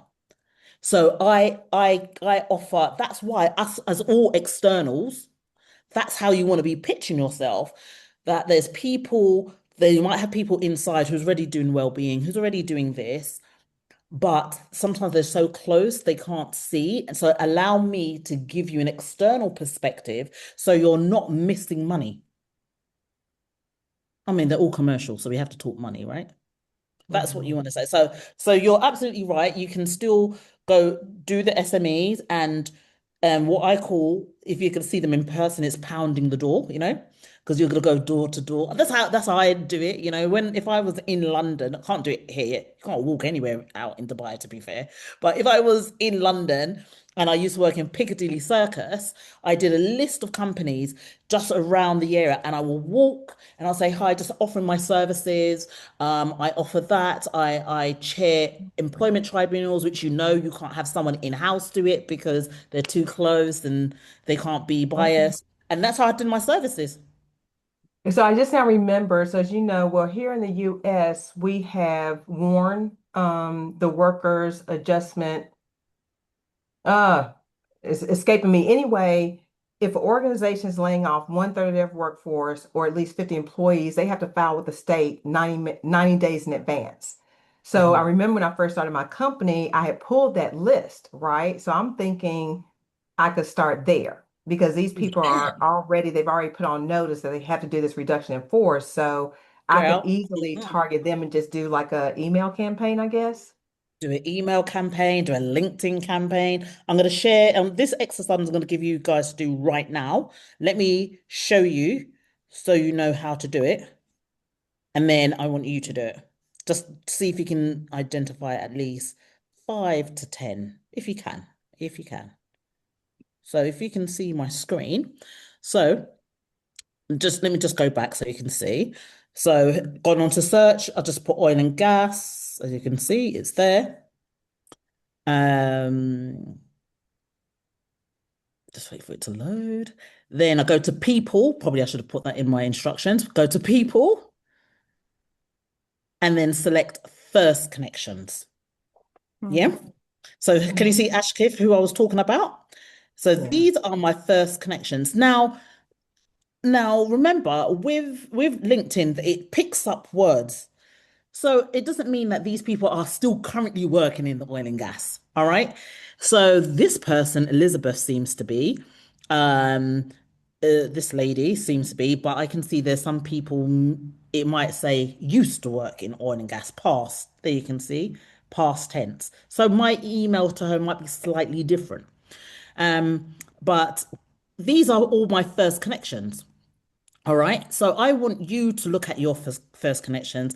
Find at least, okay, let's be realistic, Mish, 3 to 5 people who you know, or you've had some sort of conversation with. All right. If you so I think, let me see on my second. Okay, so look, let me show you something, guys. On my second, so this guy, Sohal, he was on my second. That means I don't know him. But yesterday, because I'm always doing outreach, I reached out to him. I'm going to be so transparent and show you the message. Yeah. Now, look, he's HR and operations manager of oil and gas. He's my perfect, because he can get me in and I'm going to utilize that. I work in HR as well, some commonality. So I said, Sohal, a fellow HR professional here, focused on workforce stability in the oil and gas. I'd love to connect with someone who understands both the people and operations side. Would love to connect and exchange perspectives, especially with what's going on in the country right now. And he's responded back, pleasure is all mine to be connected with such talents, which I feel very honored, right? And so then I said, oh, bless you, sir. You know, I'm pretty new to the region. I want to know more, blah, blah, blah. Now the conversation's flowing. Understand that in, I'm going to give it till next week. Let's not be too greedy, Michelle. By next week, I'm going to be saying, listen, I'm thinking of doing a webinar. I would love for you to come. I'm just going to invite him. The worst he can say is no. But then if he says no, I say, do you know anyone else within the oil and gas that might be interested? And I've got a few freebies that I can tease him with. I did that yesterday, guys. It's very doable. Very, very doable. So I'm giving you 10 minutes just to have a look at what you've got. Go onto your LinkedIn, your first connections. If you haven't got enough people in your first connections, look at your second and send them a connection message. Don't overthink it. Just say, hi, I'm Olga. Um, I don't know what, Olga, I don't even actually know what you do. Tell me what you do, and I'll tell you what to say. Well, Michelle, you were supposed to be my coach, but you didn't have time for me, you see. Oh, But I was never. lucky. I got Lovelda, so then I Oh, the belt cannot is great. complain. No complaints. I'm just kidding you, just teasing you around. Well, so first of all, I'm a computer science engineer. I work in the industry for over 28 years, but then 6 years ago I changed. So what I do now is I partner with leaders in the IT industry to reinvent leadership in a human way. So they That's can elevate performance in a human way. So we need to have both. We need to have performance. We need to do humans. We don't need to be jerks. We can be yeah. humans. So I yeah, love that. that's what I do. You could do a connection message such as, hi, I'm Olga, reaching out to you because I can see that you work in IT and I'm on a mission to challenge the way IT is accepted or delivered within organizations. Would you like to see, without making it sound creepy, that actually sounded very creepy, Mish. Um, like, and you might have like a link that you can send them or something. And would you be open to hearing what I've got? It might surprise you. Something like that. So just cool, laid back, not too biggy, not too creepy or cringy, something like that. Awesome. Right. So guys, Thank get you so started. much. I'm just writing down what you said, like, okay, so how is this resonating? Yeah, it's got to come in, it needs to sound like you, I definitely. was planning on reaching out to people that I already know that I had not been connected for a while because they know me Mhm. better. That's right. So I love that. I Yeah. I feel more comfortable doing that first than cold Yes, always reaching. start with your first connections. Always, Yeah. always. Yes. So Thank you so much. let's give that. 10 minutes, guys. So now we're on 8 minutes.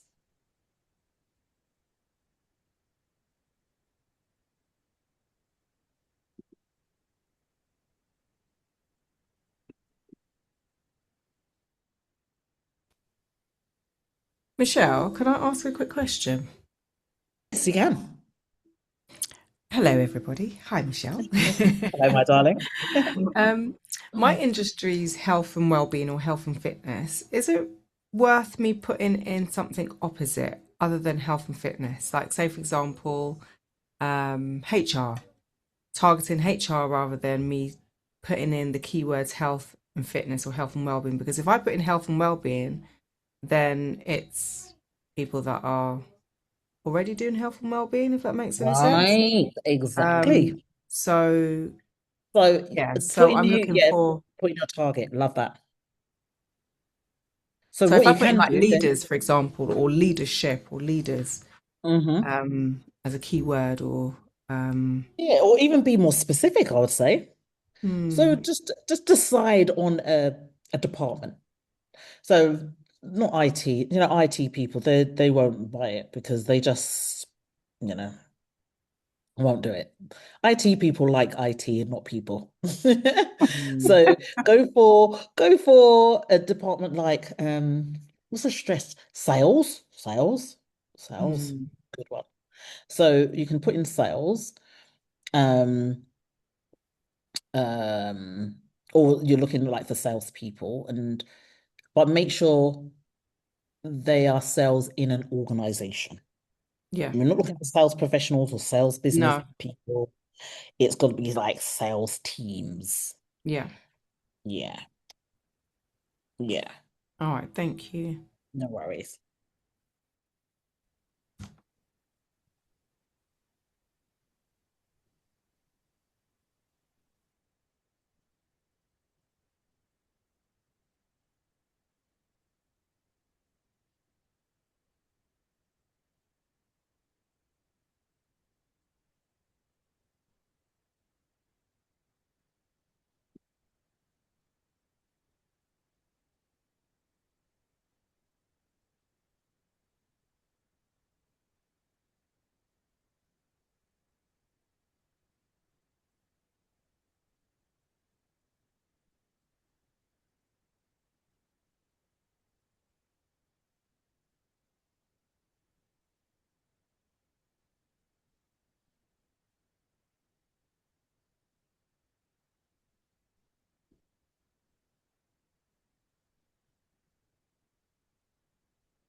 Can I ask a question? Yeah. Because when I put in what I'm dealing with, a bit like I think it was Olivia, Yeah.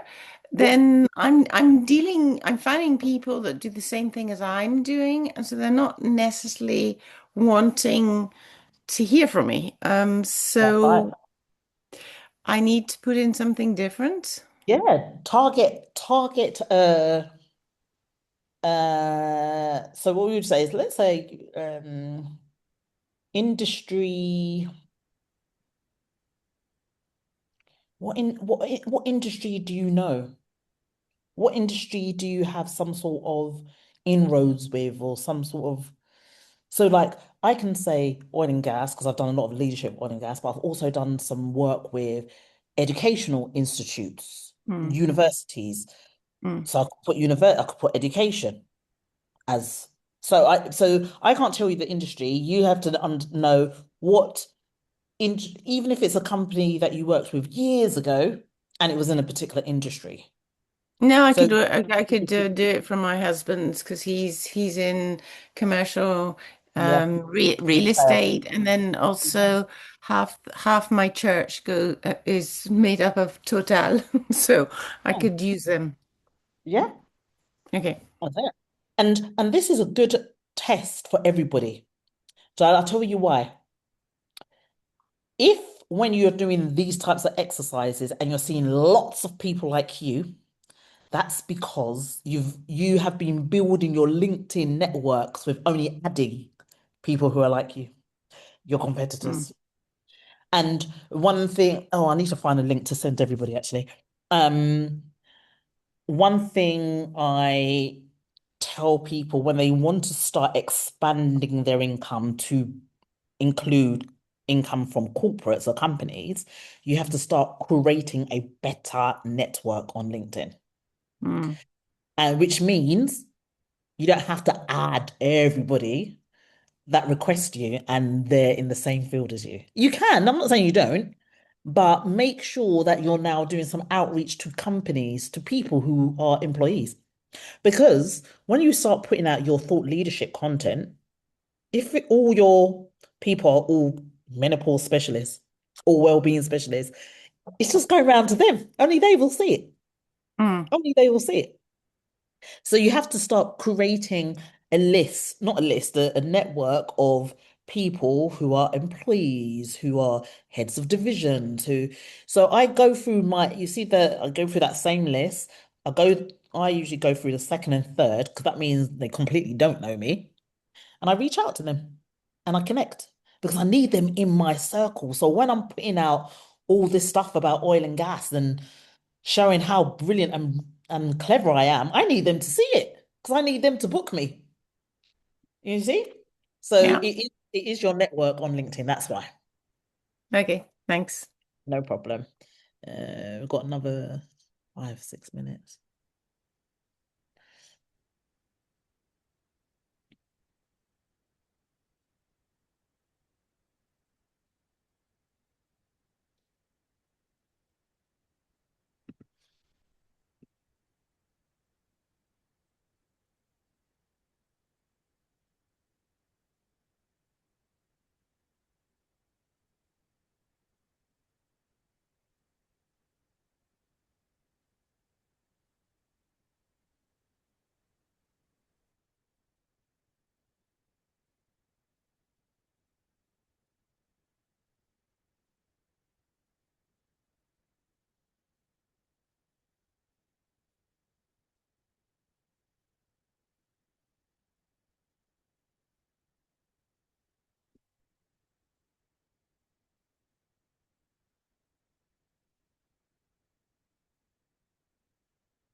Awesome.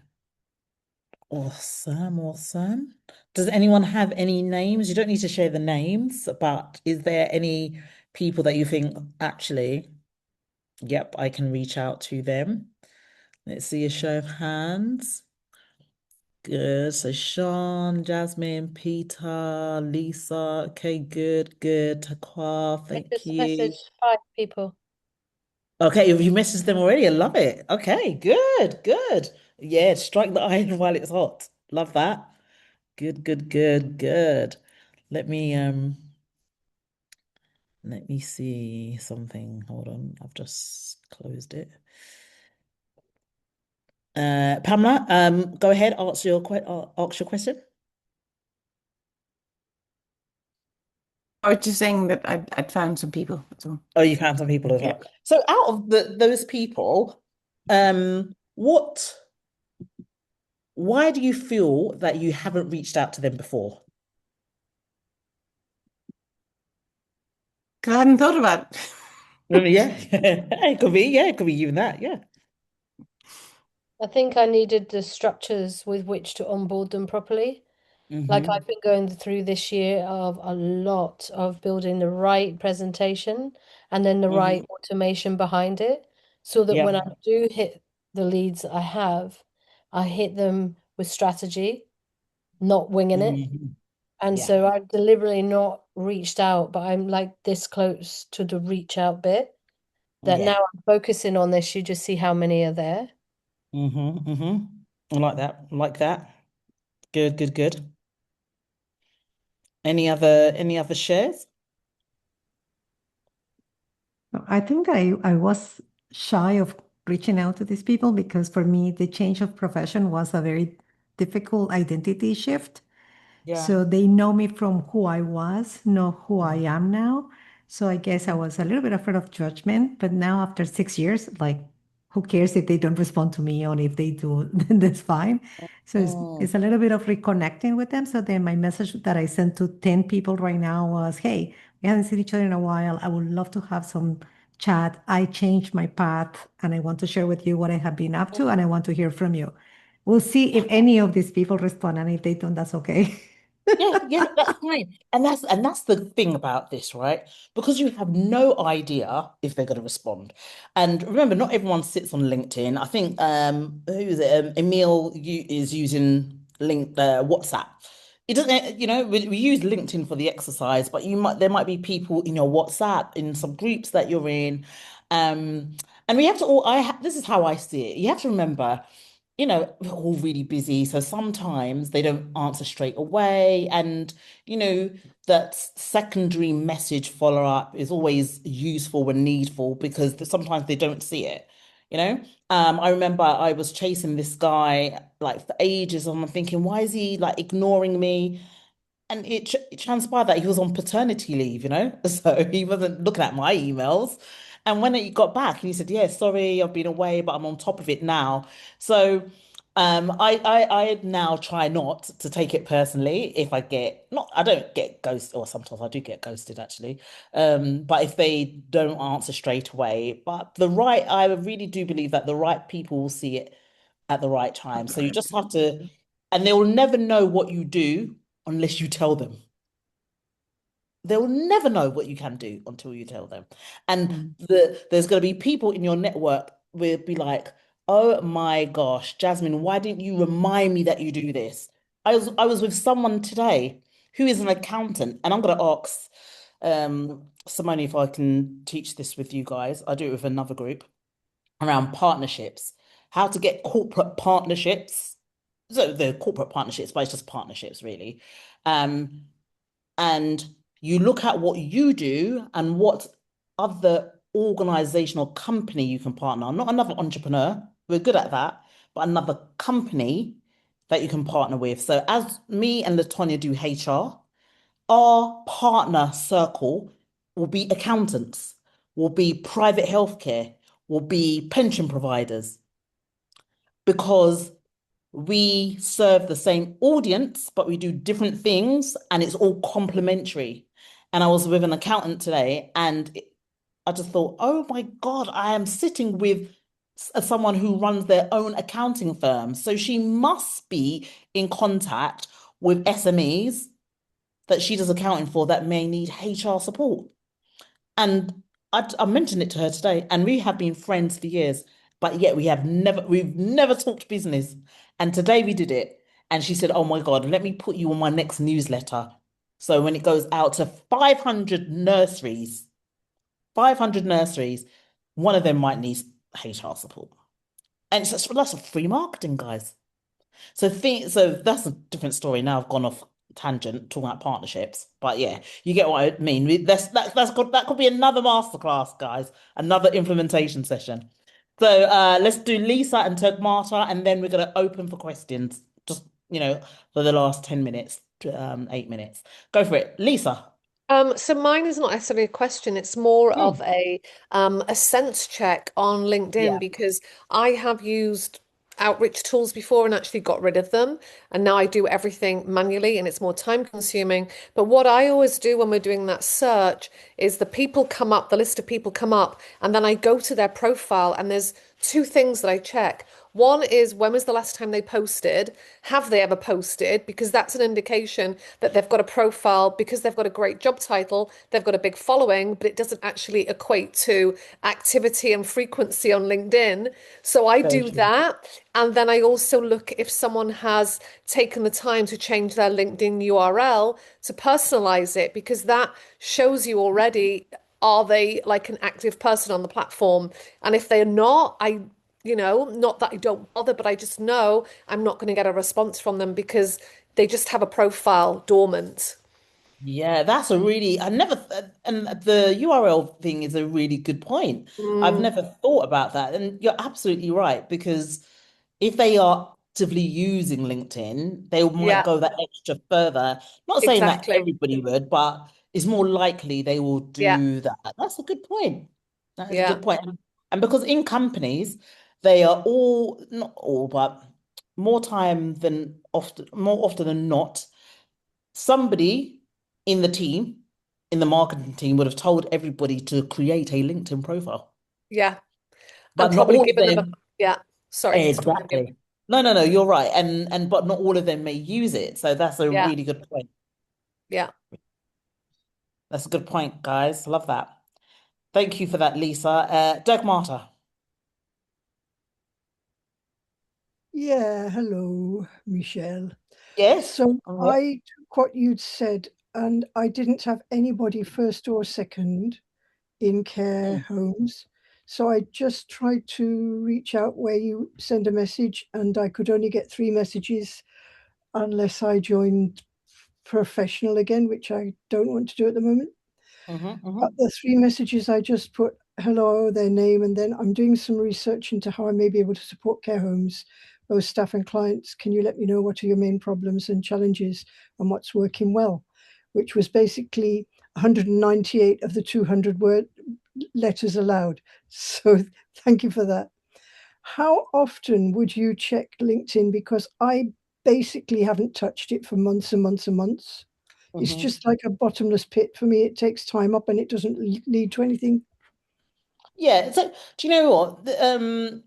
LinkedIn is definitely a platform I would advise anyone to use if they want to look at a corporate stream. Yeah, because Right. that's where they will go. Not the only place they'll go, but they'll definitely have a look. And because SEO is S LinkedIn is highly SEO'd. So if you type someone's name up on Google, it'll definitely their LinkedIn is going to be the first or the second. So that they definitely will have a look at your presence there. LinkedIn also is if I'm speaking to somebody who doesn't know me, they're going to look at my LinkedIn and think, does she know what she's talking about? Has she written any articles on this? They look at who I'm also connected with as well. All of these things, because companies are risk averse. So they want to look at different things to reduce the risk of using me or using you. So we want to make sure that we are a safe pair of hands. and having some visual representation, either you're on publications or you're on podcasts, so if they went onto YouTube or, there's something there to lower the risk because they are risking the company's money bringing you in, having a conversation with you, taking that time out. So that's why LinkedIn is important. It's not the be all and end all, but it You is go, truly important. how often would you message there or how much time would you Oh, spend I there? spend my life on LinkedIn. I get leads from LinkedIn. That's my playground of choice Is it every day you go on it? every day. Right. Every day. It's part of my business. I don't see it as separate. It's part of my I run my business. I have to do BD, which is business development. I need to get people in. Part of that getting people in is through LinkedIn. So it's just part and parcel of the job. Right. It's part and parcel of the job. Um, And smiling. and smiling. And remember, I'm going to speak to the lady for you tomorrow. So you'll have a Yeah, that's connection. You'll have a because connection. I mean, it literally is a new field. I tried for a while trying to get onto connections with spas Hmm. because they all do mindfulness, but I found out mostly they don't do it very well. They just have someone inside who can say they do mindfulness, so they're not really taking anybody on. Yeah. So don't worry, I'll speak to her to find out what the problems are and to see if the Right. problems are something that you can help with. Because it might Yeah, be, they might say something else that somebody else might help with, interestingly enough, you know? sure. It's So, just literally so trying to find the way forward. yeah, definitely. Awesome. Thank you for that. Thank Pamela? you. Yeah, I'm big into LinkedIn, but I'm also building my community in school. What do you think about that? Hmm. Yeah, and that's good. It's very entrepreneurial. Okay, But I don't know how many companies will know about school.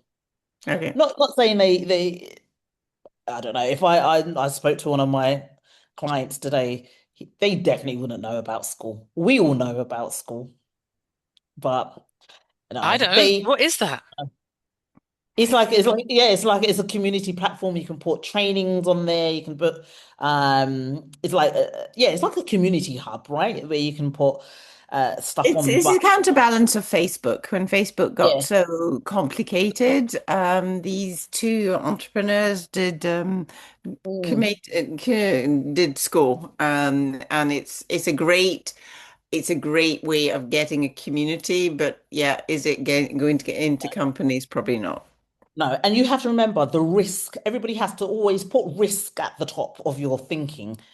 They are not going to use a platform that is not well known, is probably not regulated. They're not going to do it. I mean, some companies don't even get on Zoom. So if you wanted to speak to them, you need to use Microsoft Teams. That is I've had so to. true, Michelle. My Teams is gone Yeah, havoc to the point where I'm like, I need to get a new laptop because Teams isn't working, and I'm working with companies. They don't yeah. use Zoom. They're not very many. The small SMEs, the smaller organizations will probably use Zoom, but sizable organizations, they'll never use Zoom and they'll never use school. So to find out more about Pamela, they're gonna go to LinkedIn. No, no, I'm on LinkedIn. That's Yeah. fine. Yeah. Cool. I know we've gone past our time.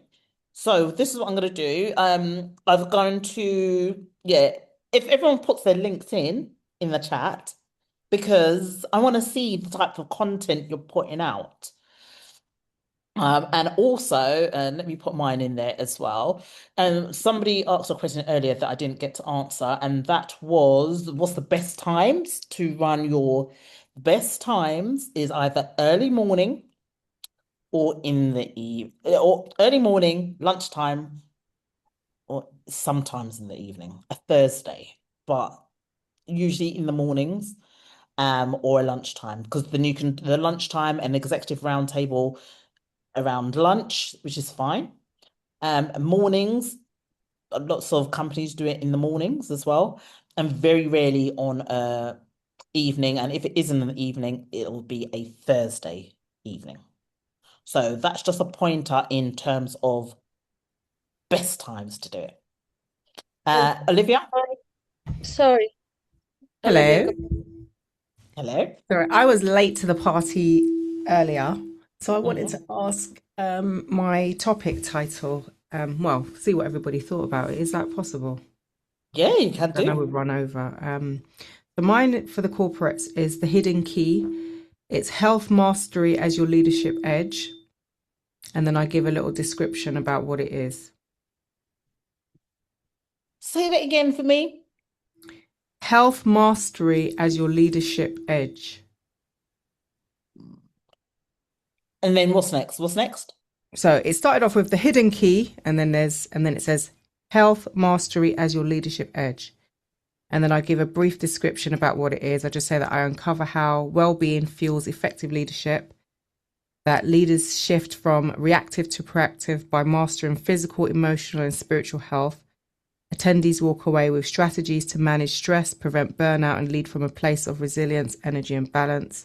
So the learning outcomes is understand the link between well-being and leadership performance, develop daily health strategies for sustained energy, and strengthen personal resilience under pressure. Okay, so what I would say for your title, I like it because I'm an entrepreneur and we all like it, but it won't work for corporates. You have to say what it does on the tin. If they Okay. saw no other explanation, Mm. we as HR must know that this is about health and how it's going to help our leaders or it's going to help our leadership team, our female leadership team, Yeah. then I can sell it to the budget holder. But health Mhm. mastery, they don't even use the word mastery. That's Okay. like that's too Too broad. too entrepreneurial. Too entrepreneurial. Okay. It's just like you know, it could be like 3 ways to manage the health of leaders, middle managers, or something like that. Three optimum ways to support the health of middle managers. Be specific and be Hmm. clear. No, no, no, we cannot be creative. When we're working with employees, don't be creative. That's for Okay. everybody. Yeah, the plainer, the better. Okay. The plainer, the better. So, all right. So, guys, I was gonna I'll ask actually let me ask Simone if it's okay. But what I'll do tomorrow, I'll share a link in the chat, and I'm gonna ask my team to price it as 0, so you don't need to pay for it at all. But I think it will help.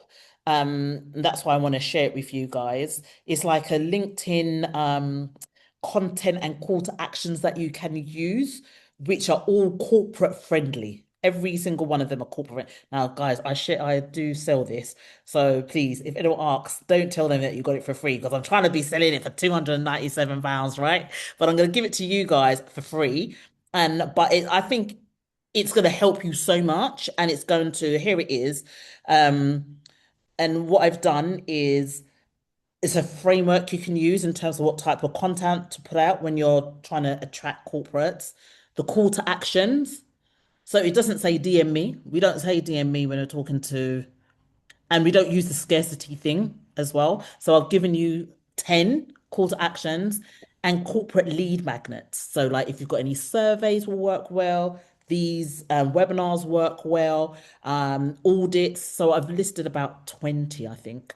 Um, Different corporate lead magnets that you can have, right? And then I've done an audio to support you as well. So I'll give you all of that, as you can see. The price will have to stay, but I'm going to give you a code so you get it for free, basically. All right? Is that all right? And is that an Thank, all right gift for you guys? thank you. Michelle, that is just amazing. Thank you. Thank you. No problem. Yeah, might as well. Let's just all, there's money out there, guys. I'm just like, let's do it, Let's do it. Let's do it. So, guys, thank you so much. If you got any other questions, drop me a message in WhatsApp because I'm in the GTeX WhatsApp group, so you can just direct message me, and I'll be more than willing to answer any questions you have. Michelle, can I ask you a question super quick before you jump off? Yeah, go. I just would love to know your transition because did you transition from corporate into entrepreneurial corporate, or did you ever do the entrepreneurial side like we're all doing? Oh Or no, is it? I'm with you guys. I'm with you guys all the way. I'm literally that. I literally was working in HR. I was head of department for HR for a property company. It was a small company, but their turnover, their revenue was big. So that's another thing to think about, you know. Sometimes the big company, the small companies might be small, might only have 30 or 50 people, but they have a Mm, high revenue. And so mm, that's and high income. So that's what I did. And I actually fell into entrepreneurial. I didn't want to be an entrepreneur like everybody else. I wanted right. my regular money, Yeah. getting paid very well. I had my team, but I went to a conference and they said, "Is there anyone here who wants to talk about their business?" And I was called to the front and I thought, oh my God, this is so nervous because I don't run my own business. What am I going to talk about? And I just talked about HR and why policies and procedures you needed, blah, blah, blah. When I got off stage, I had loads of people saying, Michelle, can you review our contracts? Can you do this? And I just set up in Pizza Express. I just gave them times to come and see me. I had no office, I had no business plan, and I was reviewing contracts in Pizza Express and Piccadilly Circus. And Nice. I just said, God, what do I do now? And he just said, set up your business. And that's how I did it. And I've been doing it for about 11 years. And Then always that's with how I got corporate into sales. clients. And you're always Michelle with corporate clients, is that right? Yeah, so all I only do HR for companies because only Right, companies have right. staff. So all Yeah, my the HR side of what I do is all the leadership stuff is all with companies. And yeah. then I segued away about 5 years ago to help entrepreneurs get corporate contracts. So that's the entrepreneurial stuff that I do. Got So it. when I do my webinars, like get into corporate webinars, it's for entrepreneurs. And I Yeah, do that because I work with corporates and I just share my methodology and everybody else's methodology. yeah, it's Yeah. super nice. Thank you so much. This has been really inspiring. Oh, thank you so much. Thank you I guys. got one Lots thing of love to before you everyone all. Yeah, goes. go for it. Go for it Yeah, before you go. just I found a lot of traction by joining Chamber of Commerce Yes, that's and good. going to their events and their businesses who are looking for to spend money. And Hmm. I've been getting in real specific rooms with my target audience by doing No. that. I just thought I'd share Yeah, that. that's good. Yeah, that's a good shout. Yeah, My go where neighbor they are. just, my neighbor who's an entrepreneur, she just shared that with me last week and said, you definitely need to get connected with the Chamber of Commerce. So I'm going to plan to do that. Yeah. Yeah, just go where they are. You know what I do, guys, before, and my battery's dying as well. But I go to like award ceremonies, but not the ones that entrepreneurs are putting on, because we can go to that. But I will look online and if the oil and gas, I'll go onto somebody's website, ADNOC website, and they'll say, there's a conference coming up. And I find out if I can buy a ticket to attend Mhm. because I'll be sitting on a table with my audience. I Yeah. do things like that, or I'll go to an accounting and I'll go to like trade shows with, and it's just only accountants. I go to trade show if it's just only lawyers, whatever. Because sometimes it's open, if you can buy a ticket, it's like £300 a ticket or something. But I'm thinking £300 for what Investment. I'm going to sell you at the end of it is a Mm. no-brainer. So yeah, so you just think bigger than LinkedIn. Yeah. Awesome. Guys, let me let Amazing. you go because it's Yeah. over. It's 11 o'clock. Um, no, it's not. It's 8 o'clock your time, But right? did you see Eight, Sean's 11. message to you, No, Michelle? I haven't connected. Girl, come There on. you go. Share the connect. I'll give you kickback. Anyone that introduces me and I do work, you get kickback, yeah? And the oil and gas people have money. So we can I want to talk. be in I'll oil give and you. gas. What I'll am I connect doing? you in WhatsApp or LinkedIn. Yeah, yeah, what that me on LinkedIn. It's such a boring industry, but they pay well, so hey. Well, the women used to pole dance with me, so not so boring. All Sure. right then, guys, I'll let you go. Okay. Take Thanks, care. Thanks, Michelle. everyone. Great to Thank see See you. you. you so Bye, much. Bye. Bye. everyone. Have a nice weekend. Bye. Bye. Bye. Okay. Oh, let me stop the recording. How do I do that? Michelle, how do we get the link to the toolkit? Are you sending it later? I need to just ask permission from Simone first, but it should be fine. Oh, And then I'm okay. going to